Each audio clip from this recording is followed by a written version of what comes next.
Does caffeine stunt your growth? Many assumptions about the effects of caffeine stem from research conducted on elderly people who already have reduced bone mass and low levels of calcium. How did this myth become known to the general public?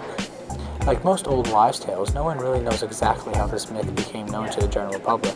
It probably gained a lot of public knowledge when several recent studies proved that caffeine increases the amount of calcium that escapes through your urine.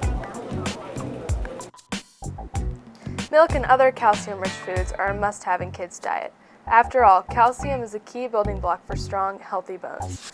While it has been proven that caffeine reduces the amount of calcium absorbed in the body, scientists jumped to the conclusion that caffeine affects bone development in young children. While it is true that caffeine can slightly decrease calcium absorption, research has proven that the effect is minimal. In fact, the amount of calcium lost is so small that it can be completely offset by simply drinking 1 to 2 tablespoons of milk. Because caffeinated beverages only slightly decrease calcium absorption, it has been proven that there is no direct correlation between growth and caffeine. Many studies have been performed in order to determine if there is a link between bone health and caffeine consumption. Therefore, it is a myth that caffeine affects the growth in adolescents. Coffee, a very popular caffeinated beverage, is the most widely studied drink in the United States. Over 1 million Americans consume coffee every day. Because it is so popular, it's no wonder that scientists study the effects of caffeine on the body.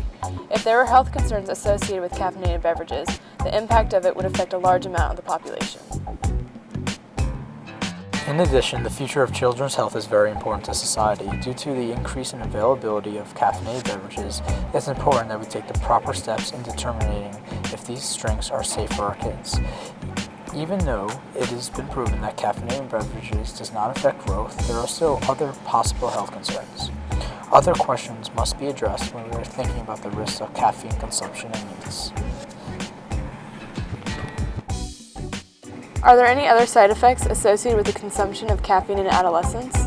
While there isn't definite evidence that caffeine is harmful to a child's health, it's important that you still monitor their caffeine consumption.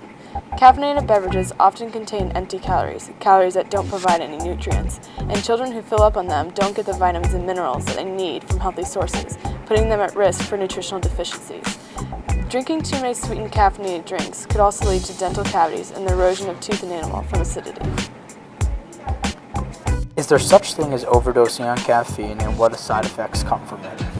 While caffeine is relatively safe in moderation, it is possible to consume too much of it. Some side effects include nausea, insomnia, vomiting, and even cardiac arrest. Over 500 milligrams is considered a harmful amount, which proves how vital it is to keep an eye on your intake.